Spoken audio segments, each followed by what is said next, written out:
Hello, gas repair service సెంటరా అండి? నాకు 2 minutes time ఇస్తావా? ఎందుకు? నీ నాలెడ్జ్ చెక్ చేద్దామని. అబ్బా, నేను జీకేలో స్కూల్లో ఫస్ట్ తెలుసా? చూద్దాం. ఫస్ట్ వరల్డ్ వార్ ఏ ఇయర్ లో జరిగింది? 28th July 1914లో. నువ్వు చాలా క్లెవర్ అమ్మా. నానా, who is our 9th prime minister of India? PV Narasimha Rao గారు. తెలుగు వారు కాబట్టి చెప్తారులే నాన్న. అర్రే అనయ్య, కరెక్ట్ టైంకి వచ్చావు. ఒక క్వశ్చన్ అడుగుతా, ఆన్సర్ చేస్తావా? ఏంట్రా అడుగు. మనకి వరల్డ్ కప్ ఎన్నిసార్లు వచ్చింది?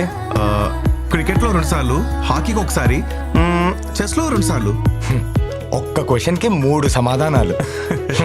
తోపన్నయ్య నువ్వు. ఏమైంది వీడికి? చిన్నబాబు, నీకేం కావాలన్నా నన్ను అడగరా, ఇప్పుడే చాట్ జీపీటీ చూసి చెప్పేస్తాను రా. GPT, నువ్వు సూపర్ తాతయ్య. అవును, మాకేంటిది? మీ అందరికీ ఒక ఇంపార్టెంట్ విషయం చెప్పాలి. అన్నీ తెలిసిన మీరు గూగుల్లో ఉన్న సమాచారం అంతా కరెక్ట్ కాదని ఎందుకు తెలుసుకోవట్లేదు? మీకు అవసరం పడే పలు సంస్థల నంబర్లను మీరు గూగుల్లో సెర్చ్ చేస్తున్నారు. ఆ నంబర్లు ఫేక్ అయ్యే ఛాన్స్ ఉందని మీరెందుకు గ్రహించడం లేదు? మీకు తెలియని విషయం ఏంటంటే, సైబర్ నేరగాళ్ళు గూగుల్ సెర్చ్లో తప్పుడు సమాచారం, ఫేక్ నంబర్లు పెట్టి మిమ్మల్ని తప్పుదోవ పట్టిస్తున్నారు. సైబర్ కేటుగాలు పంపిస్తున్న లింకులపైన క్లిక్ చేసి మీ బ్యాంక్ ఖాతాలో ఉన్న డబ్బుల్ని ఖాళీ చేసుకుంటున్నారు. మీ వ్యక్తిగత సమాచారం కాకుండా మీ బ్యాంక్ డీటెయిల్స్, ఓటీపీ, సివివి నంబర్లు ఇచ్చి సైబర్ కేటుగాల చేతుల్లో బలైపోతున్నారు. మీకు కావాల్సిన సమాచారం కానీ, ఫోన్ నంబర్లు కానీ ఆ సంస్థల అఫీషియల్ వెబ్సైట్ నుంచి మాత్రమే తీసుకోండి. సర్చ్ ఇంజన్లో లభించే ఫేక్ సమాచారంతో మోసపోకండి. Beware of cyber frauds.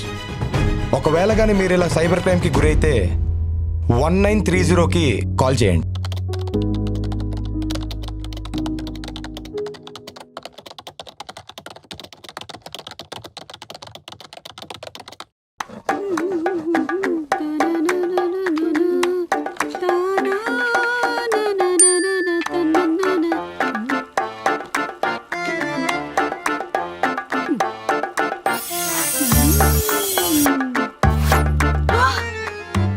పొద్దున్నే లేచి ఎవరి మొహం చూసానో కానీ ఏవి చేయకుండానే నా అకౌంట్ లోకి డబ్బులు వచ్చాయి.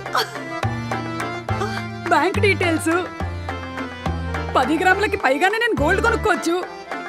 ఓటీపీ 1,20,000 నా అకౌంట్ లోకి రాగానే మా ఆయనకి ఫోన్ చేసి సర్ప్రైజ్ చేస్తాను. అయ్యో అయ్యో, ఏంటిది? నా అకౌంట్ లోకి డబ్బులు రావడం కాదు, నా అకౌంట్ లోంచి 4,20,000 పోయాయి. ఇలా ప్రలోభ పెట్టేటువంటి మెసేజెస్, కాల్స్ వచ్చినప్పుడు ఆతృతపడి రిప్లైలు, ఓటీపీలు ఇవ్వకండి. ఇలాంటి సైబర్ స్కామ్లని తిప్పి కొట్టి చెప్పండి నో.